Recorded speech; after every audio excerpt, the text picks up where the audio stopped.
Hey guys, what's going on? This is Alex from Low Budget Rigs coming to you with my $300 budget gaming rig build.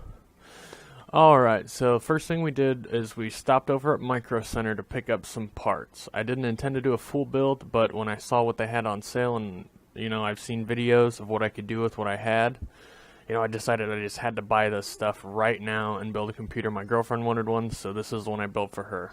We started off with a Toshiba 1TB hard drive, because that's about the cheapest one I could find for around $40. It was on sale, so that's what we went with. Terabyte's going to be plenty of space for some casual gaming. We're not going to do too intensive gaming on this one, but it will surprise you when you watch my benchmark video of how well this actually performs. And then for the disk drive here, I just bought a standard Samsung, it looks like, optical drive, and I picked that up for about $12 from Microcenter as well. Pop it in. This case is really cool. It's the Carbide Series Spec 2 by Corsair. I really like it because the hard drive bay, you don't actually have to put any screws in it. It's got push pins that hold it in, and it's a pretty tight fit. Same thing with the optical drive. It's got the same style, and this case was $40, and it came with 3 fans installed. They're all 140 millimeter with red LED, and I mean, when it lights up, it looks pretty cool. You'll see me struggling here to put in the faceplate for the motherboard. It was the design of the case that threw me off, because it actually had 2 layers, and I'm used to it only having 1, so I get it stuck here, as you see. But it's because the first layer and the inside is actually where it clips in, and then it has a space, kind of like a dented in bezel. It's actually a neat design. I like it. This case is a mid-tower, and you can fit a full-size ATX, micro ATX, mini ITX. It can supply all of them. It's a nice case, and I highly recommend you buying one if you're looking for a budget case under about $50. Now for the motherboard, we've got the Gigabyte, I believe it's the F2A88 D3HP.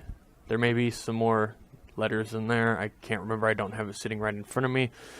But this motherboard will support FM2 Plus and standard FM2. Now it has 4 RAM slots, which you will see in a moment. I kind of sped this process up to putting in the screws, as it's kind of boring to just watch someone sit and put in screws, but I included it anyways, as this is the full build. Now, I will include that the motherboard has a nice array of USB ports. I believe it is 2 standard and 4 USB 3. It has a VGA, DVI, as well as an HDMI port, which that is what we will be using, will be the HDMI native, as we're going to be gaming in 1080p. Now, I know you're thinking, $300, how could you build a gaming computer for $300, and how will it play games? Now, that's a good question, and I thought the same thing as I was looking into it, and I thought it was crazy, didn't think it was possible, but it actually is, and it will actually surprise you, and that will be in my benchmark video that I will be adding in, that you will see that actually. And then you see we've got 4 RAM slots, and it's actually got 8 SATA ports, as you can see in the corner. That's 8. That's crazy for a micro ATX board. I've never seen that many. In my main computer, I've got 6, and this one has 8. It blew my mind. It's actually pretty cool. I'm not going to have that many things in this computer to use them all, but the availability of that is what drew me to getting this motherboard, because of how complex it is and how much I can actually do with it. I will be running my RAM in dual channel, and you'll see that in a moment when I stick the RAM in there. And you'll be actually surprised at what I got at the price that I got it for, because it's actually some pretty decent RAM for a fair price, actually.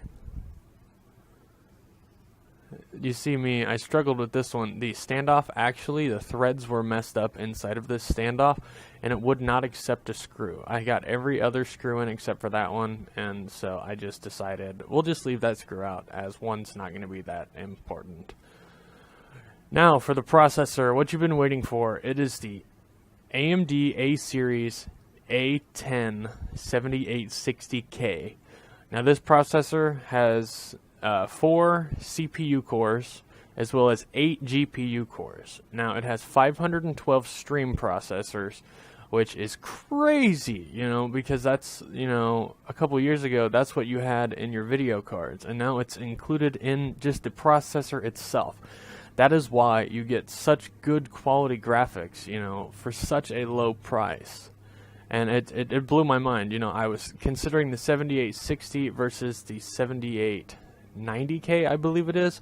And this one was actually $20 cheaper, so I grabbed it because it had similar specs as the 7890. The only difference was the clock speed and I believe the core speed. Now with this one we're going to use the included AMD cooler, as I hear AMD has been redesigning their coolers and making them more efficient. This one looks pretty cool. Comes with a red fan. It actually has copper tubing on the inside as well as your aluminum fins. It's actually a really nice cooler. Keeps it nice and cool. I think it idles around 35. I will include that in the benchmark video at what it idles at, which is pretty perfect in my opinion for an idle speed. Haven't tested it under load, but I'm assuming with the idle speed at 35 under load it shouldn't be much hotter. But again, this is my first APU build, so I'm not entirely sure, but I will include that in the benchmarking video afterwards. I struggle with this cooler because the clips on the FM2, the AM3, they all have the pin style, which I like very much because it's a very efficient way to clasp it down. It just turns into more work once you have the motherboard actually in the case. It's harder to work with. You see me moving it around here trying to get it on there.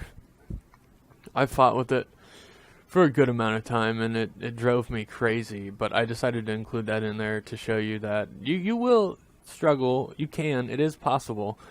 Again, I did speed up the video because, I mean, I struggled for probably a good 2 minutes trying to get this on there, and once I finally got it clipped in, oh, I was so happy and so relieved.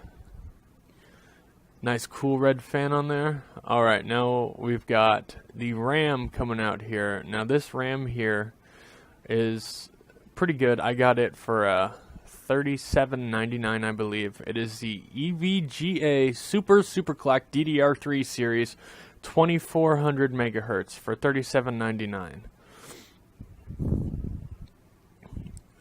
Good deal for me, I think. $37.99 for 2 4-gig modules. That's pretty fair, pretty cheap actually. I believe it has a cast latency of 11, which is pretty high. But again, you know, you can go into your BIOS and adjust your timings and tighten them how you want them to be. I run everything stock. And then for the power supply, what we've got here is going to be the EVGA 430 watt 80 plus. I'm a big fan of EVGA power supplies, as I've never had any issues with them, so that is why I can continue to use them. You can pick them up for about 30 bucks. So thanks for watching, guys. Comment, like, and subscribe. This is Alex.